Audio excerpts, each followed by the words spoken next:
Yeah, I think the biggest mistake that speakers can make, to an extent, I think is necessary a little bit because anytime we're entering a new industry, we're always trying to emulate the folks who are successful.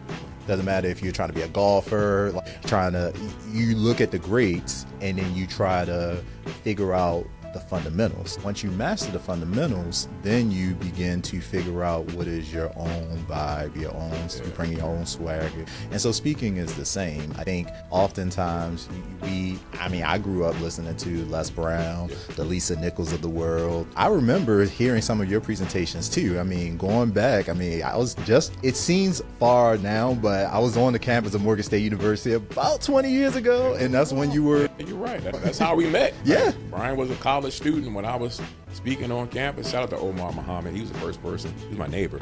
He was the first person. He's your neighbor? He was. He grew right across the street from me. Small town. But he was the first person to give me a platform to speak.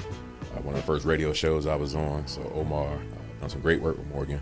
Shout out to Black Speakers Network, we talk about helping people find their speaker sweet spot. So do you remember in school how we used to have the Venn diagrams, the two circles? So imagine two of those circles that intersect, right? But just add a third circle. And so one circle is for passion. So like, what is it that makes you unique, that lights you up inside? So Ryan, I could probably wake you up 2 a.m. in the morning and ask you any question about writing a book or creating a platform or any of the technology in this office, and you could answer it. You're passionate about it. The second circle is expertise.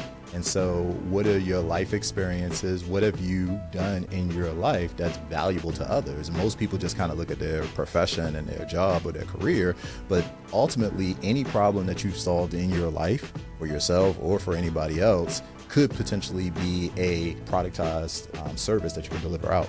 And then the third, which I would argue that's probably most important, is market demand. So it's great. It's nice to be passionate about something. It's nice that you've done something, but what does the world actually need from you, and what is the delivery of that going to look like?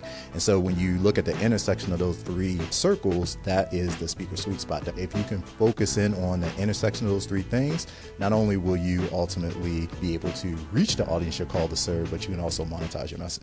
Damn, that was dope.